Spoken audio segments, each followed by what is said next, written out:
O Felipe Souto é o seguinte: Souto, eu vou bater em cima disso enquanto eu estiver vivo. Você nunca foi volante. Você é um 10 clássico.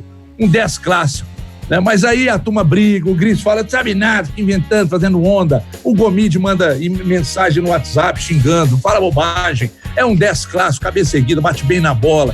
Nunca foi volante, mas os treinadores não sabem nada. Eu é que sei. Mas aí, como eu não sou treinador, você vai continuar jogando meio que de volante, segundo volante e tal. Tudo bem, Souto? Prazer te receber aqui no Arena. Fala, Everton, tudo bem? Prazer falar com você, falar com o Léo, com o Vinícius, com o pessoal. Muito bom estar aqui de volta, batendo esse papo e é isso, vamos lá. Você não quis render muito o assunto, não, porque você sabe que eu te prendo na sinuca do meu pensamento. Você um dia já me deu razão, falei, eu realmente poderia e tal, mas os técnicos não viram isso, só você enxergou e tal. Enfim, você continua no Ituano lá, né, ô Souto, até o final da Série C, o seu contrato tá lá com o Ituano, né? Sim, eu fui para lá no início do ano, né, no início da temporada, e fiz um contrato de 1 ano com o clube. Estou feliz lá, eu sinto que é um lugar bom para trabalhar, bom para eu voltar a ter uma sequência, a ter a visibilidade, né, que todo jogador precisa e quer. É um clube muito sério, embora com uma estrutura simples, é um clube que arca com os compromissos, que não tem nenhum problema de inadimplência, tem um histórico muito bom também, né, no Campeonato Paulista, de revelação de jogadores, de brigar para classificação, foi campeão em 2014, então é um lugar em que eu tenho me sentido bem. Ô, Souto, boa noite, legal ter você com a gente aqui no Arena 98. No início dessa semana, se eu não me engano, no final da semana passada, a gente teve um movimento aí com boa parte dos jogadores da Série A do Campeonato Brasileiro a respeito da necessidade da CBF agir para ajudar os clubes da Série C e da Série D nessa temporada por conta das dificuldades financeiras, né? A gente tem debatido muito aqui a questão de Atlético e Cruzeiro, da redução salarial, inclusive, que estão promovendo com relação aos atletas a partir desse mês de abril.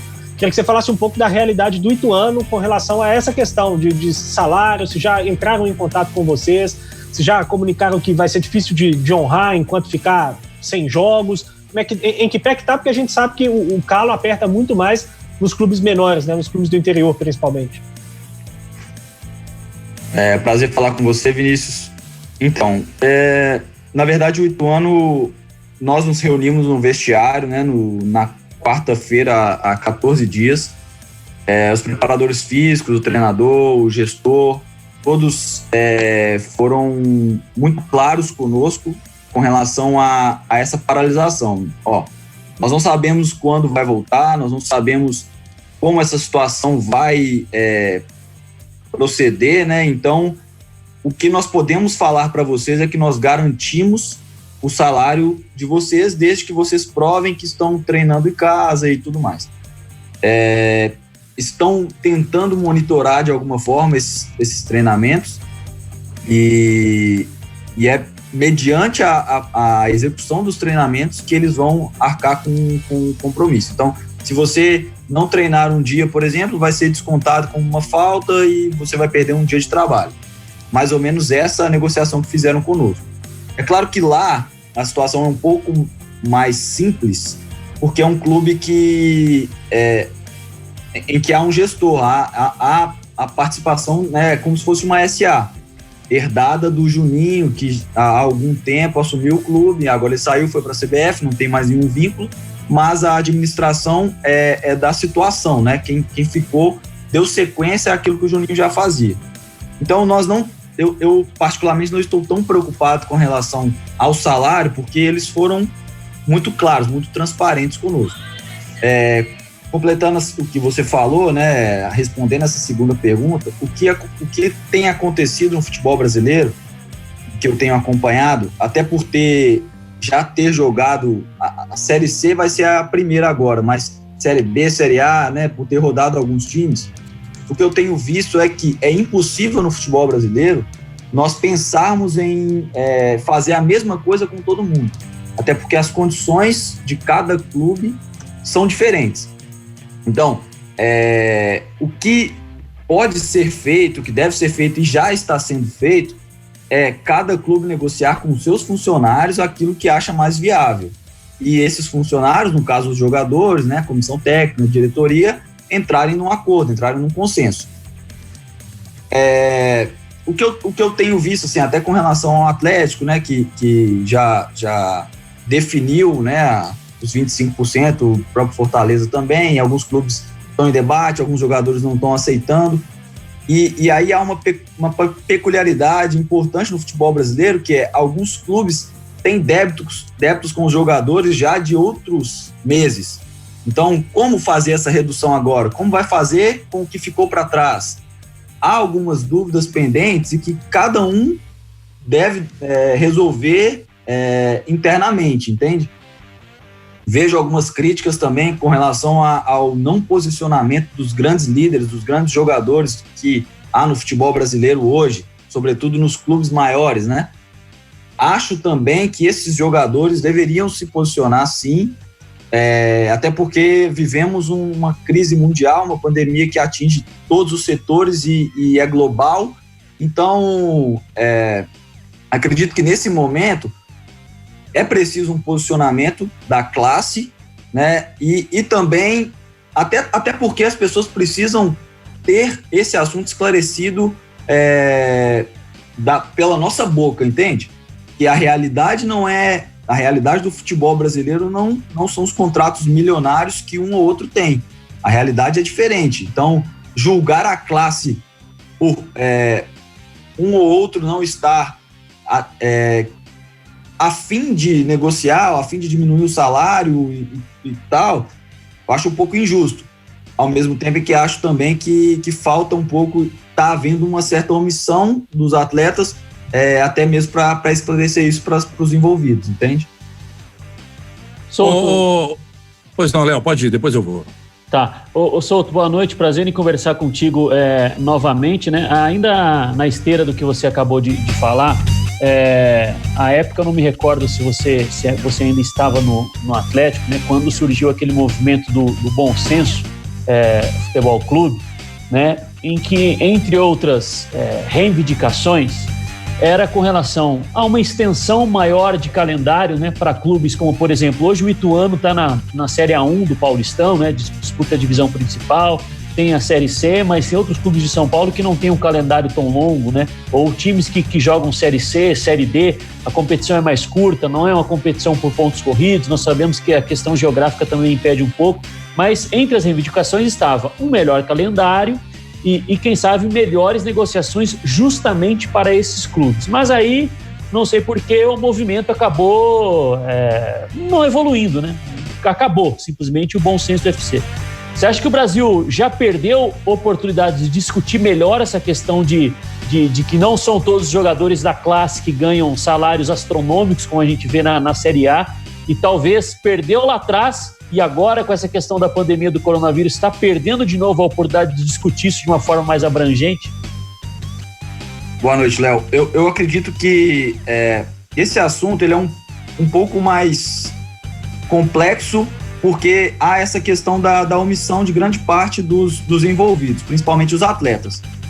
Porém, até respondendo um pouco o início da sua pergunta, eu estava no Vasco na época que começou esse movimento do bom senso, e eu participei ativamente da construção das diretrizes ali, das reivindicações, porque o Juninho era um dos líderes e estava conosco ali, né, no Vasco. Até o Cris também, zagueiro, estava lá e às vezes eles abriam algumas pautas, né, que o bom senso discutia, e eu tive a oportunidade de participar e até dar minha opinião em alguns momentos.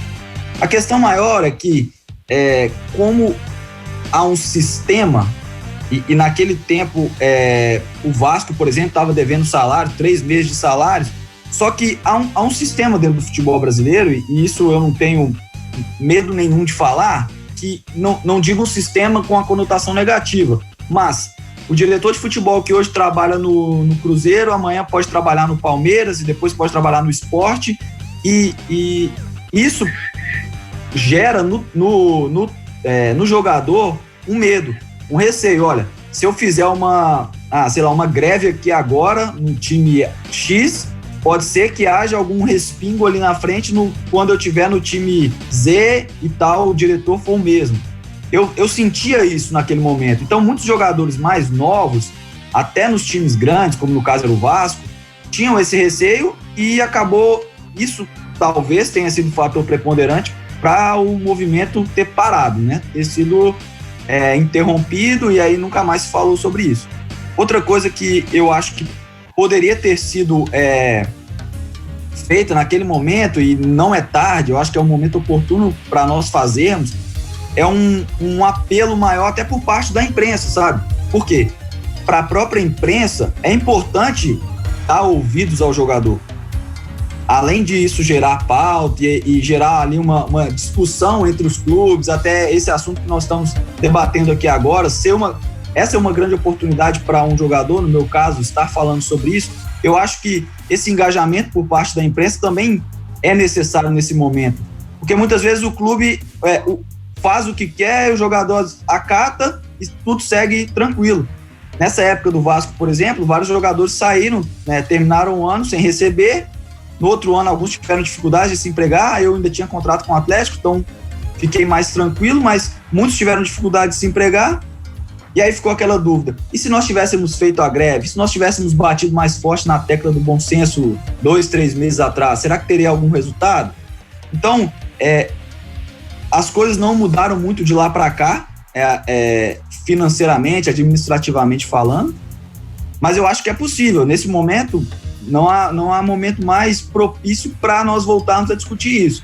Peraí, como é que nós vamos cobrar do jogador a disposição para baixar um salário, para, sei lá, ceder aqui ou ali, sendo que ele está 3, 4 meses sem receber salário em CLT, imagem, fundo de garantia?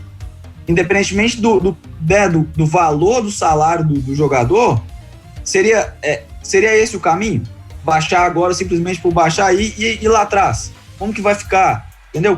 Como esse clube vai arcar com o compromisso que ele tem nos próximos meses? Ok, o jogador cede agora, mas o clube lá na frente vai cumprir a parte dele no acordo ou vai deixar como tá e depois o jogador resolve na justiça? Então, há uma série de pormenores dentro desse assunto que às vezes não é falado, entendeu? E aí acaba ficando a imagem do jogador construída por quem tem a informação só por parte do clube, sabe? Ou a forma como a informação é divulgada, entende? Ô Felipe, desculpa, pode ir. Quem chamou? Você ali? Não, porque você está falando dessa questão de salários e tal, e você já viveu as duas realidades, né? Você trabalhou já em vários times grandes, né? Você citou o Atlético, o Vasco e tal, realidade Série A, e hoje você está no Ituano, né? E assim, como que você vê essa diferença, esse abismo que existe da Série A, né, para os times ali de Série C, Série D, os times do interior e tal? Tem algum jeito de se resolver isso, principalmente agora, nessa questão da parada, de redução de salários e tal? A CBF deve realmente interferir nesse caso e salvar, né, os clubes menores, os clubes que não têm calendário ou que vão disputar as divisões inferiores do futebol brasileiro? Você vê que vai ter que ser obrigatório, senão corre o risco de vários deixarem até de disputar campeonatos e às vezes chegar no limite até de deixar de existir? Então, notícias chegam a todo momento, né? De clubes que estão necessitando urgentemente dessa ajuda, dessa intervenção da CBF, principalmente financeira. Eu vejo ali no Ituano uma dificuldade um pouco menor, porque é um clube que, como já tinha o planejamento do ano inteiro, né, já tinha competição para o ano inteiro, ele já previa também qual seria a receita para depois não se comprometer, né? Mas clubes, por exemplo, como o Santo André, que é líder no Paulistão hoje, não tem calendário. E aí, como vai ficar? Vai ter Paulistão? Não vai ter? Até agora nós não sabemos. O clube que se planejou para 4 meses de trabalho, ele fez uma folha salarial para os 4 meses de trabalho, depois ele não ia ter mais nada. Então, quem vai pagar esse 5º mês, caso o campeonato volte? Há uma série de questionamentos que nós também não temos resposta, mas eu acho que nesse momento é fundamental a intervenção da CBF. Financeiramente, também um posicionamento sobre campeonatos, porque muitos vão ficar sem calendário agora no segundo semestre, e esse já é um problema recorrente, né? A falta de calendário. Até por ter muitos times no Brasil, olha quantos estaduais tem no início do ano, no primeiro semestre, e depois quantos vão ficar na Série D e quantos vão ficar, 6 meses sem atividade nenhuma. É uma série de coisas que hoje nós podemos voltar a debater. Hoje nós podemos, será que dessa forma o futebol brasileiro vai se sustentar? Ou vai haver realmente esse abismo? Ou daqui a pouco vão ficar 3, 4 times lá em cima e os outros cada vez mais embaixo, porque não vai ter mais recurso, não vai ter de onde tirar, e aí vai ser uma bola de neve. Ô Souto, eu vou chamar um intervalo rápido, são 8h19, mas um intervalo rapidinho, peço sua paciência aí pra gente continuar esse papo na volta do intervalo. Antes, ô Grice, fala do Canto do Boleiro aí, Grice.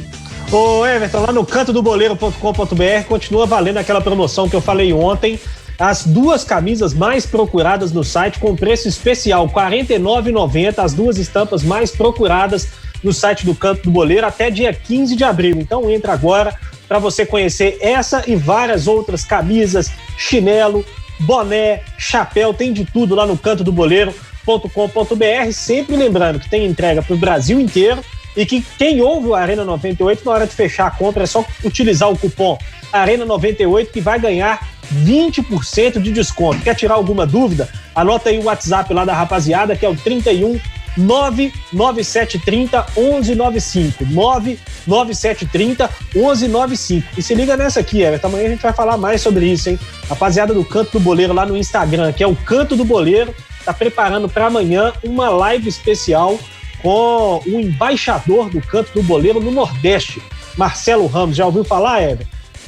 Opa, esse aí jogava, hein? Fez uns golzinhos, não fez? Cê é louco, dos maiores artilheiros da história. Estará amanhã com a rapaziada do Canto do Boleiro numa live a partir das 9 da noite, que é para todo mundo poder assistir o Arena e depois correr para lá no Instagram Canto do Boleiro. Então acessa lá e compra cantodoboleiro.com.br.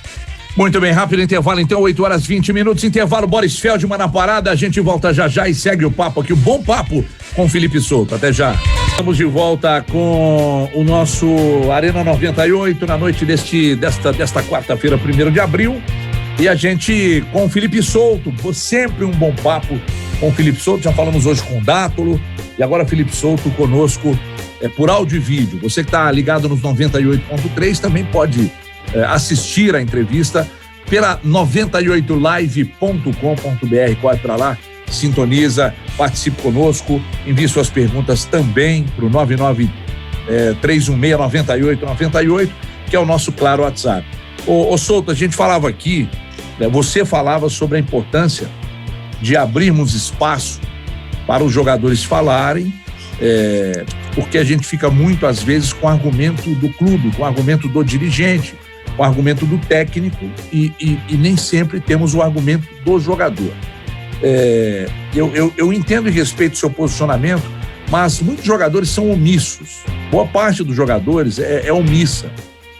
E às vezes, não quero dizer que eles não queiram confrontar, mas ter uma opinião forte, discutir sobre um determinado problema, uma determinada situação, muitos deles são extremamente omissos. E quando não são omissos, tem assessorias de imprensa que travam. Então, por vezes, o jogador quer falar e a assessoria trava. Aqui em Belo Horizonte, nós temos assessores com a má vontade desgraçada e outros também de outras partes, que o jogador quer falar e o assessor trava, né? Você acha que isso é um problema?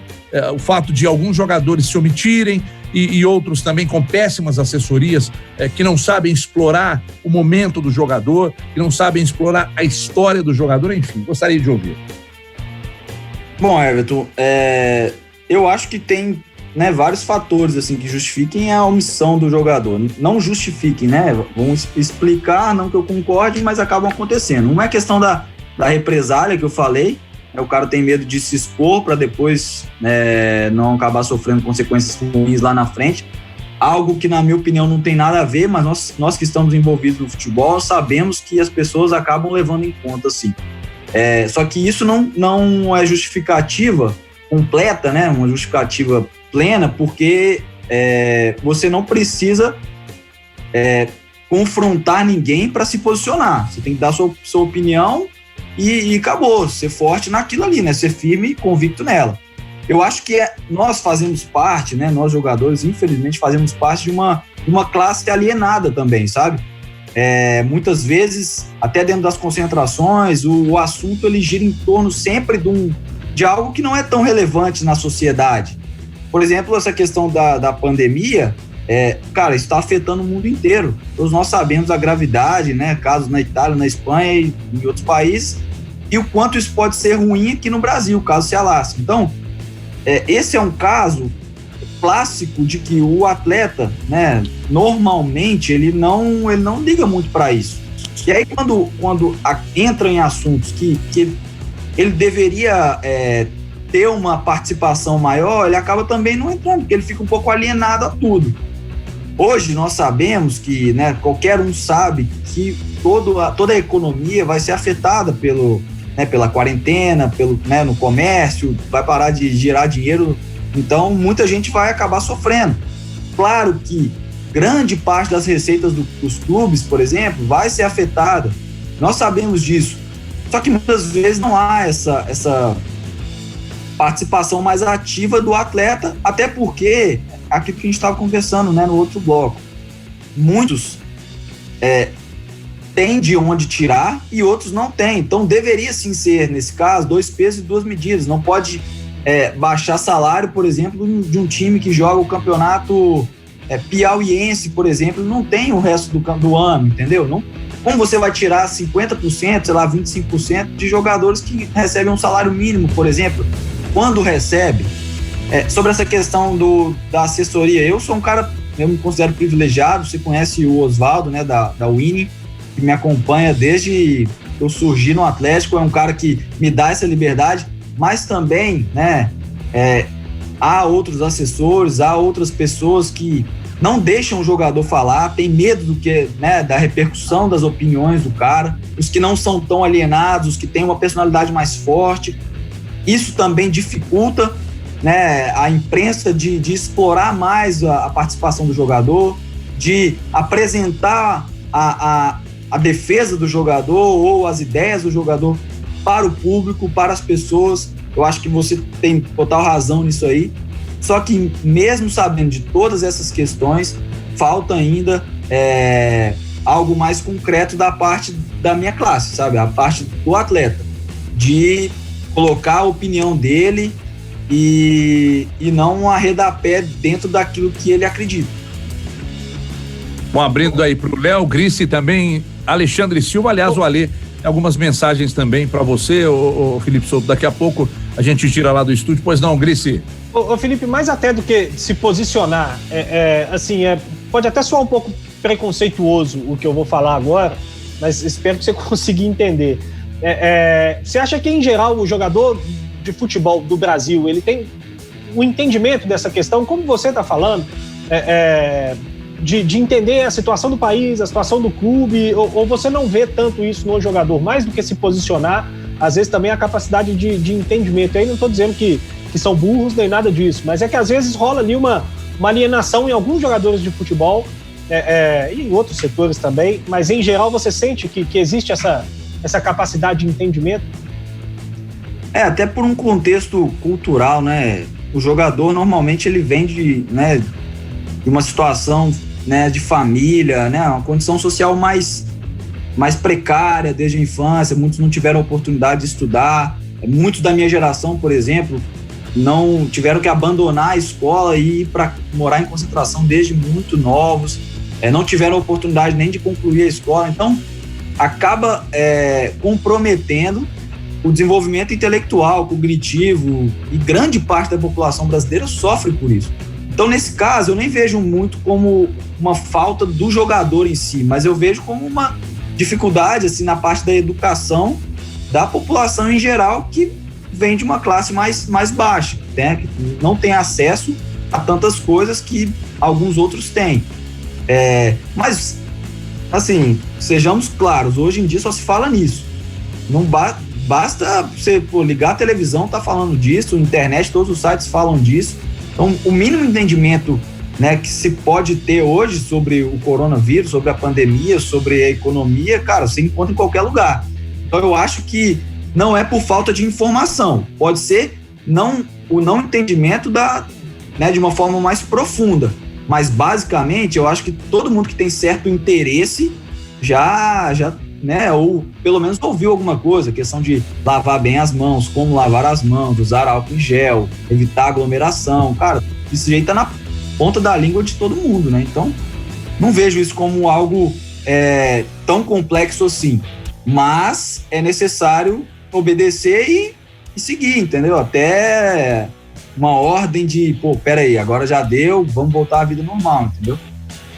Ô Souto, tudo que você vem falando aqui ao longo do programa vai muito ao encontro do que eu já pensava um pouco sobre a questão de como você consegue concatenar suas ideias aí, a época que fazia a cobertura de Atlético, as entrevistas que você dava, enfim, é um cara que consegue ter uma boa explanação a respeito de um assunto que não é tão legal de se abordar, vamos dizer assim, né? É um assunto complexo da sua classe, você falar em respeito de alienação de jogadores, e eu acredito que você consiga entender que, por exemplo, socialmente, né, isso saindo do mundo do futebol, a sociedade brasileira em si, né, eu vou dizer assim, parece até maldoso, mas assim, quanto menos educada ela for, e eu digo das pessoas terem poder de discernimento, de conseguir interpretar o que acontece, né, para tomar as decisões que permeiam a vida, né? Quanto mais mal educada for e mais alienada for, nós sabemos que politicamente pessoas utilizam disso para se manterem nos cargos, né? Alienar as pessoas para continuarem no poder. Você acredita que isso acontece um pouco no futebol também? Porque, por exemplo, para o dirigente do futebol, o garoto que está na categoria de base, para ele é muito mais importante formar um jogador tecnicamente que vai dar retorno para ele no campo e possível financeiramente, do que pensar em dois vieses. Eu vou formar um cara tecnicamente que vai me dar retorno, mas ao mesmo tempo eu vou formar um ser humano que vai poder ter poder de discernimento das coisas. Ele pode não ser um profissional bem-sucedido, ou pode até largar o futebol, mas eu vou educá-lo de uma forma que, em casos como esse, ele vai ter poder de posicionamento. Ele vai conseguir se posicionar porque eu vou educá-lo também. Acho que o futebol também, ele deixa isso muito de lado e só pensa na bola, no dinheiro e esquece a formação humana dos atletas? Léo, eu concordo plenamente com o que você está falando. Eu acho que, infelizmente, é algo estrutural. É algo que começa lá embaixo. Desde o momento que o clube recebe o jogador, seja de onde vier, ele se preocupa com a formação do atleta, ou do potencial atleta, porque nós sabemos, né, que dentro do futebol a porcentagem de jogadores que chegam na categoria de base e vingam no profissional, como eu tive a oportunidade de fazer, comecei lá no Atlético com 5 anos e cheguei ao profissional e joguei profissionalmente, isso é raro, né, uma porcentagem bem pequena. Só que eu tive a oportunidade de estar em casa, de ser educado pelos meus pais, de ter os meus amigos em BH, de ter uma escola boa e tudo mais. Grande maioria dos jogadores, infelizmente, depende do clube. E o clube, hoje eu não posso falar, eu posso falar da minha época, mas hoje eu não posso falar com tanta propriedade, porque eu já sou profissional há 10 anos, então eu tenho já tem algum tempo que eu não acompanho o que se faz na categoria de base. Mas, antigamente, o Atlético até tinha um certo acompanhamento. Só que a grande maioria dos clubes negligenciava essa questão. Então, cara, se o cara não for jogador profissional, cara, não tô nem aí pra ele. Ele vai ter que se inserir, né, ou se reinserir no mercado de trabalho lá com seus 19, 20 anos, mas ele, infelizmente, às vezes não completou nenhum ensino fundamental. E o clube lava as mãos, entrega esse cidadão ou essa pessoa para a sociedade, mas esse cara é o cara alienado que eu tô falando agora. Muitos até viram profissional, mas continuam alienados. Então, eles são bem-sucedidos dentro do futebol ou não, mas são pessoas com condições humanas, em geral, muito, muito precárias. E aí é o que eu tô falando, é um problema estrutural. Eu até tive a oportunidade, o ano passado, de estudar um pouco dessa questão. Eu fiz um curso da FIFA com a FGV, o ano passado eu consegui concluir, e eu estudei um pouco sobre isso, sabe?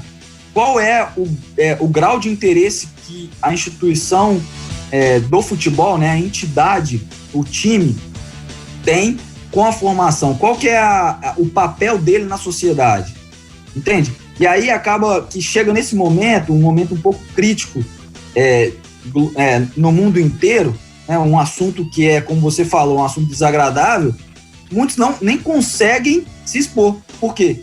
Porque não quer, ou porque só está preocupado consigo mesmo? Não, muitos têm dificuldade de entender, sim, tem muita dificuldade de compreender o que um vírus pode causar, sabe? O que o fechamento do comércio pode causar, assuntos que estão em pauta hoje o dia inteiro. Então, infelizmente, o futebol ainda é visto no Brasil como algo concorrente com a escola, concorrente com, sei lá, um curso, concorrente com um papel social, um papel cidadão mais ativo. Eu vejo isso lá na base. Quantos clubes pegam os jogadores e fazem algum trabalho, sei lá, numa instituição social, ou leva num museu, ou leva num teatro? Não, o clube não está interessado nisso. Ele está interessado em fazer do jogador um negócio, um produto. Olha, esse cara virou, legal, beleza, vamos vender e acabou. Não quer saber se a família está bem, não quer saber se quais são as condições que a família vive lá, cara, será que não faria parte do investimento nesse atleta trazer a família para perto dele? Às vezes, muitos talentos também são desperdiçados por essa falta de tato do clube, essa falta de interesse. Então, tem muita coisa envolvida nisso aí, Léo, que acaba, nesse momento, se evidenciando, porque, como eu disse, a classe ela é vista e, de fato, fica um pouco alienada, e também fica um pouco omissa, mas nem sempre é por falta de coragem, é por falta de condições de debater ou de ter uma conversa como essa que nós estamos tendo aqui. Existe uma dificuldade ou até mesmo um preconceito com relação a jogadores, no seu caso, por exemplo, o caso do Paulo André, o caso do pessoal que tenta liderar um movimento nesse sentido, na tentativa aí de encabeçar, né, algum movimento com direitos de vocês, jogadores e tal, e existe algum preconceito com relação a isso por parte dos próprios jogadores? O que é que vocês fazem também para lidar com essa situação? Ale, eu confesso que é um pouco difícil, cara. Uma coisa que é muito real nisso aí, que vale a pena pontuar também, é o seguinte, eu não vou aqui comparar duas coisas, né? A questão do racismo, por exemplo, que existe no futebol e vira e mexe tem caso, é muito lamentável, é muito triste, e isso ainda acontece, infelizmente. Só que há um preconceito também pro outro lado, sabe? Pro jogador que pensa, pro jogador que tem uma crítica a fazer, um jogador que quer ajudar de alguma forma, seja num posicionamento tático, ou na gestão de um grupo, ou sei lá, para resgatar um atleta que tá mal porque jogou mal ou porque perdeu alguém na família, enfim. Há esse preconceito, sim, isso tem que ser dito. Se você perguntar para outros atletas que têm essa característica, um pouco de se expor um pouco mais, de gostar de conversar, sei lá, de ter certos debates na imprensa, como eu já tive com o Léo algumas vezes, com o próprio Everton, se você perguntar para qualquer um deles, eu acho que vai ser unânime, todos vão falar a mesma coisa. Olha, infelizmente há esse preconceito, porque você lidar com quem pensa desgasta mais. Você dá ordens e o cara só obedecer é muito bom. É muito bom para um líder medíocre, né? Para uma pessoa que pensa pequeno. Eu vou mandar esse cara fazer isso, esse cara faz, beleza, acabou. Se ele errar, vou colocar a culpa nele, acabou. Então, hoje em dia, cara, eu tenho visto com pouco... Hoje em dia, eu digo assim, há poucos anos e daqui para frente, eu tenho visto com bons olhos algumas mudanças no futebol. Dentro dos clubes, né, internamente, o atleta está tendo um pouco mais de voz. Alguns profissionais têm dado essa liberdade, né? Os analistas de desempenho, alguns auxiliares, treinadores também, têm dado liberdade, diretores também têm dado a liberdade para nós dialogarmos. Claro que há uma hierarquia, né? Nós também temos que entender que eles são os comandantes e que a opinião que vai, no final, a decisão vai ser deles, mas nós temos temos tido um pouco mais de espaço. Só que eu acho que é algo que ainda deixa a desejar no Brasil, infelizmente. Ô Souto, tem uma pergunta aqui que meio que você acabou de responder, de um telespectador chamado Lucas Diniz, de um teleouvinte chamado Lucas Diniz. Pergunta se você, ele está perguntando se você já sofreu diretamente preconceito por ser um cara instruído, por ser um cara com uma boa retórica, por ser um cara que busca o conhecimento. Você, como atleta, no meio de uma rapaziada que tem um alto grau de alienação, você já sofreu, pergunta do Lucas Diniz, algum tipo de preconceito? Cara, já algumas vezes sim, principalmente na base, que alguns, por parte dos atletas, né, dos meus amigos na época, companheiros ali, muitos moravam na concentração, às vezes tinham dificuldade ali até de frequentar a escola e tudo mais, e olhavam para mim, achavam que eu era rico, que pô, seu pai trabalha não sei aonde, sua mãe tem dinheiro, não sei o quê, o que você tá fazendo aqui, pô, você tá tirando nosso espaço, não sei o quê. Isso aconteceu várias vezes e não tem nada a ver uma coisa com a outra, né, ali a gente estava concorrendo por um espaço, todo mundo com o mesmo sonho, e eu era tão trabalhador quanto eles, era privilegiado por estar em casa, né, e por ter essa educação em casa, mas uma coisa não tem nada a ver com a outra. Só que isso aconteceu algumas vezes, até no profissional, no início da minha carreira, alguns momentos que eu tentei falar com alguns treinadores, coisas que eu achava relevantes no momento e eles me calavam. Tipo assim, aqui você não vem falar nada, porque aqui quem manda sou eu. Infelizmente isso acontece. Só que, Everton, nós temos que perseverar, sabe? Eu acho que hoje em dia tem vários atletas que nós podemos enumerar vários aqui que têm condições de mudar um pouco, né, de quebrar um pouco desse paradigma, gradativamente sim, mas com atitudes, e eu acho que com o tempo isso vai mudar um pouco, sabe? E também acho esse momento importante para isso, porque quando mexe no bolso do ser humano, você sabe como é, né? Ele fica alerta, em estado de alerta. Opa, o que está acontecendo? Isso vai forçar, né, essa questão até da redução dos salários e tal, vai forçar muita gente a olhar o cenário de um outro modo. Sabe, peraí, tá baixando meu salário por quê? Esse é um assunto importante né, que vai fazer com que muitos se atentem para algo que eles não se atentavam antes. Pô, será que tá mexendo no meu bolso por quê? Por que tá parando de entrar dinheiro no clube, por exemplo? Por que, sei lá, os trabalhadores informais vão receber um auxílio do governo? Por que é necessário, nesse momento, uma atitude um pouco mais drástica, né, dos clubes ou da própria CBF para mudar alguma coisa? E aí entra um espaço maior para quem, não vou dizer para quem pensa, mas para quem expõe o que pensa, ou já pensou nisso em outro momento e agora tem a oportunidade de falar, entendeu? Mas respondendo a pergunta, sim, eu já sofri o preconceito